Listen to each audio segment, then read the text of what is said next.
Assalamualaikum warahmatullahi taala wabarakatuh. Bertemu lagi kita saudara-saudara di channel Malaysian Respon. Nah, sebelumnya ingin saya sampaikan satu kabar yang menduka citakan. Apabila angka jangkitan COVID-19, walaupun selepas pemberian vaksin yang kedua dulu sudah hampir mencapai matlamatnya, kembali lagi mencuat sehingga angka yang hampir mencapai 20.000 kes pada hari ini. Ya, semalam hampir 14.000.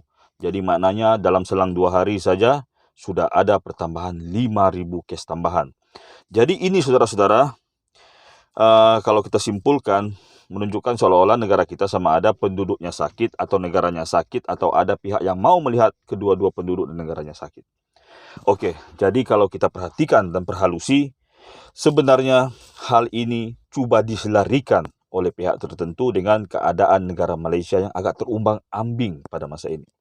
Bukan saja kita ditimpa beberapa bencana alam, bukan saja kita ditimpa oleh kemerosotan ekonomi apabila pelabur luar sudah mulai enggan untuk mendekati kita, tetapi jauh lebih penting adalah iklim politik kita yang pada masa ini menurut saya sudah mulai menunjukkan tanda-tanda keretakan yang sangat-sangat serius. Jadi apabila berlaku sebuah krisis, ini boleh kita anggap krisis lah ya, bukan lagi pandemik, endemik atau apa, kita anggap krisis lah. Sebab dia bukan saja membabitkan kesehatan, masalah penyakit atau apa saja, tapi sudah mencakupi kehidupan seharian kita, politik kita, semuanya sudah. Sampaikan tim bola sepak kita pun sudah tidak kuat, bagi orang bilang. Jadi tuan-tuan, dalam hal ini selalunya orang akan selarikan dengan situasi politik. Dan blaming game ataupun tangan yang mulai menuding untuk menyalahkan itu biasanya ditujukan kepada pihak kerajaan. Memang tidak salah saudara-saudara, kita mulai menganggap ini merupakan sebahagian daripada kegagalan kerajaan yang ada sekarang. Sama ada kerajaan kita secara sulit atau wallahu alam gagal kerana campur tangan pihak luar, ya, adanya desakan tertentu tentang pengambilan vaksin atau peningkatan angka, wallahu alam, tapi saya rasa ada kemungkinan, ataupun kerajaan itu sendiri sudah tidak ada mekanisme yang betul-betul orang cakap berkesan untuk menangani kemerosotan negara kita yang ada sekarang. Itu memang betul ya, apabila orang menyalahkan pihak kerajaan, apatah lagi dalam keadaan pandemik sekarang, kerajaan sangat senang disalahkan. Tetapi kita lupa dua hal. Yang pertama, kerajaan ini bukanlah satu kerajaan yang murni diteraskan pada satu parti. Ini bukan kerajaan Barisan Nasional, saudara-saudara ya. Jangan silap, ini merupakan kerajaan orang cakap gabungan di antara Barisan Nasional dan Perikatan Nasional. Dan ianya baru saja terbentuk selepas negara mengalami 2 peralihan kuasa daripada Pakatan Harapan kepada Perikatan Nasional. Kalau kita cek daripada Datuk Seri Najib dulu sudah 3 peralihan daripada BN, PH ke PN. Jadi saudara-saudara, apabila keadaan ini berlaku, maka orang akan menuding kerajaan, tapi mereka lupa bahawa kerajaan ini bukan sebuah kerajaan yang berteraskan satu parti, yang merupakan kerajaan pakatan. Jadi sudah tentulah polisi untuk membuat ketentuan terhadap sesuatu pelaksanaan itu agak sukar kerana ada beberapa percanggahan. Ya, masalah banjir baru-baru ini tuduh-menuduh mulai berlaku apabila UMNO menuduh menteri-menteri Bersatu yang 5 orang itu kononnya gagal menangani isu banjir. Contoh lah ya, kemudian Bersatu pula cuba menyalahkan UMNO dalam beberapa isu tertentu. Itu yang pertama, ya. Itu yang pertama, kita jangan lupa bahawa kerajaan yang sekarang bukan kerajaan yang boleh kita persalahkan ke atas satu parti. Yang kedua, ini yang agak pahit untuk ditelan. Pembangkang juga sebenarnya berperanan dalam kemerosotan ini. Jadi bagaimana itu? Ya, tengok betapa terbukanya channel saya ya. Saya tidak pro kerajaan sangat, saya tidak pro pembangkang sangat. Saya di tengah-tengah, saya bersuara sebagai rakyat Malaysia yang mulai merasakan kepahitan hidup sekarang. Jadi pembangkang juga perlu kita salahkan. Macam mana itu saudara-saudara? Nah, saya berikan satu contoh. Seperti dalam tajuk video saya nyatakan bahawa kita, negara Malaysia, sudah mulai mendekati apa yang pernah dialami oleh negara Venezuela. Ada persamaannya. Jadi bagaimana persamaannya? Ayo saya berikan. Kedua-dua negara berada di satu rantau yang agak seimbang di antara negara-negara saingan. Kalau Venezuela berada di Amerika Selatan dengan saingannya adalah yang terbesar Brazil, kemudian Argentina, Kolombia, Chile, Paraguay, Bolivia, Uruguay, Peru dan Ekuador. Walaupun ada Guyana, Suriname semua, tapi 9 ini aja yang kita anggap sebagai negara Amerika Selatan, Amerika Latin. Venezuela pada awal tahun 80-an sampai daripada awal tahun 70-an sampai ke awal tahun 90-an merupakan negara yang berada di papan atas ya, di ranking teratas sebagai negara paling makmur di Amerika Selatan. Walaupun ada Brazil yang mempunyai hasil bumi yang sangat banyak ya, jual kopi, jual macam-macam, balak semuanya, Brazil punya produk yang banyak, tapi Venezuela berada di atas Brazil. Kemudian Argentina walaupun mereka jual lembu sebanyak-banyaknya tidak mengatasi perekonomian Venezuela yang ditunjangi pada kala itu oleh perlombongan minyak di Teluk Maracaibo ya. Okey. Malaysia pun hampir sama dengan Venezuela. Kita tolak Brunei dengan Timor Leste serta Singapura yang bersaiz kecil. Daripada 8 negara di Asia Tenggara, Indonesia, Thailand, Filipina, Myanmar, Laos serta Kamboja, Malaysia merupakan negara yang berada di papan teratas. Saya lupa sebut Vietnam tadi. Saya tidak tengok teksnya, saya main cakap saja. Malaysia merupakan negara harimau Asia Tenggara atau macan Asia yang sangat-sangat gagah.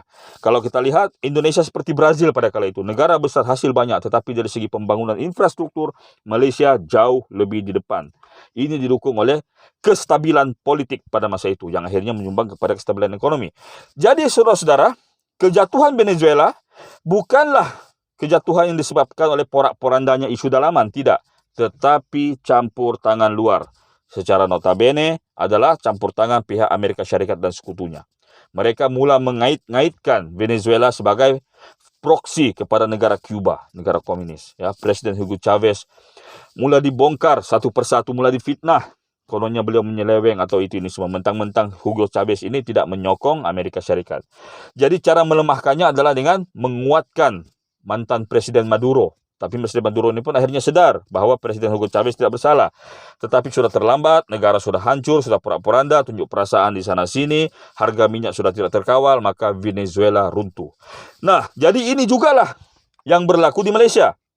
Keretakan yang pertama ya, UMNO adalah target utama pihak luar. Sama seperti Venezuela, apabila pihak Amerika Syarikat melalui IMF mula menggunakan penyangak mata wang pada masa itu George Soros untuk menyerang Venezuela, pada masa yang sama Malaysia, Indonesia dan Thailand serta Filipina juga diserang.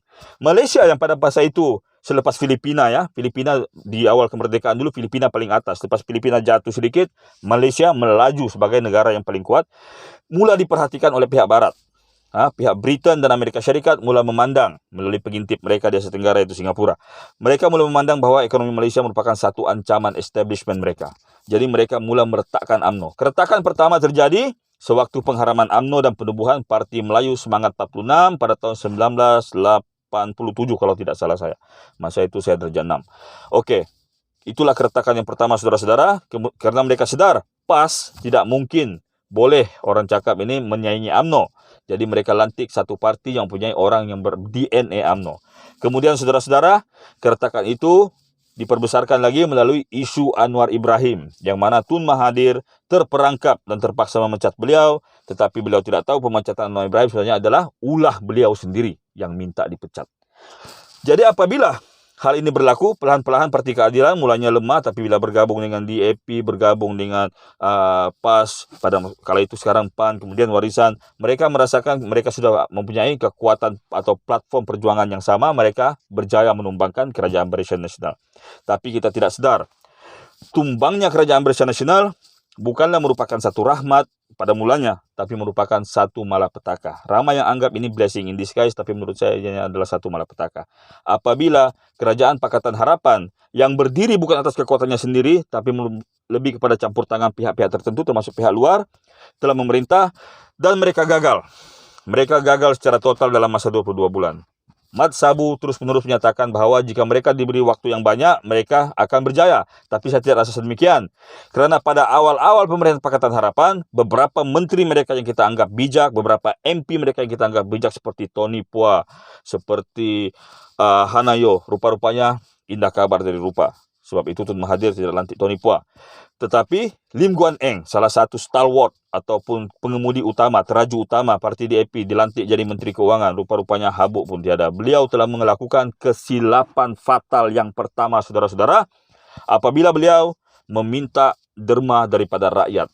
Beliau telah menggambarkan Malaysia sebagai negara yang sekarat, yang sedang sakit tenat, sehingga minta derma daripada rakyat. Jadi apabila pelabur mendengar hal ini, Mereka berbondong-bondong keluar, mereka tidak yakin kerajaan yang meminta sedekah ini akan mampu menampung operasi mereka di Malaysia.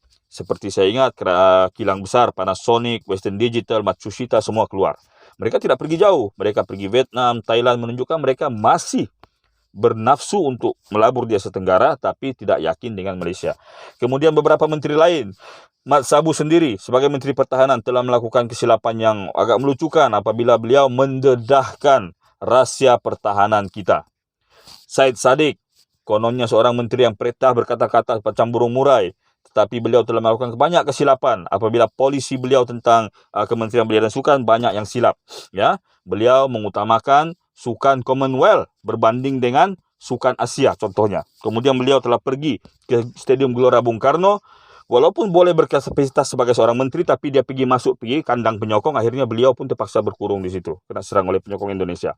Okey, Mazli Malik, Menteri Pendidikan, selama 4 bulan, studi pasal kasut saja. Banyak Menteri Pelancongan pada masa itu, Muhammadin Ketapi, juga menyatakan bahawa pelancong dari China walaupun sudah ada ancaman COVID merupakan bukan ancaman. Jadi nampak saudara-saudara, mereka gagal. Jadi apabila mereka gagal, kita mendapat kesimpulan, pembangkang sebenarnya tidak ada credibility yang boleh kita harapkan. Jadi kita sebagai rakyat Malaysia sekarang ini berada bagaikan telur di ujung tanduk. Apatah lagi sekarang memang sudah ada krisis telur kan? Kita bagaikan telur di ujung tanduk. Kita tidak ada mekanisme yang sudah boleh memperbetulkan negara kita. Mekanisme apa yang boleh kita buat? Kalau di Venezuela, orang tunjuk perasaan. Di Malaysia kita tidak boleh. Tunjuk perasaan kita tidak akan dilayan. Satu. Kedua, pilihan raya sebagai sesuatu yang sangat sakral atau suci dalam sistem demokrasi sudah tidak mempunyai credibility. Siapa yang menang, tidak ada garanti dia boleh jadi pemerintah. Siapa yang menang, tidak ada garanti dia akan berada kekal di posisi dia di parti yang beliau wakili. Mungkin anytime boleh jadi katak, harimau, naga atau macam-macam. Ya, jadi saudara-saudara, apabila kredibiliti pilihan raya menjadi satu-satunya elemen untuk kita menukar ataupun orang cakap ini mengubah sedikit situasi yang ada, tidak ada. Kemudian menteri-menteri yang ada sekarang ada yang terdesak, ada yang agak tidak tahulah, hilang dari radar macam tu orang bilang. Maka satu-satunya hal yang boleh kita lakukan pada masa ini adalah berdoa, bersatu, dan tidak terlalu orang cakap ini main sentimen. Ya, kita ambil ringan hal yang ada sekarang, kita tawakal, kita yakin ini ujian buat negara kita yang pada satu ketika dulu cukup cemerlang, cukup gemilang, cukup terbilang, tapi sekarang semua tinggal temberang. Okey? Assalamualaikum warahmatullahi taala wabarakatuh.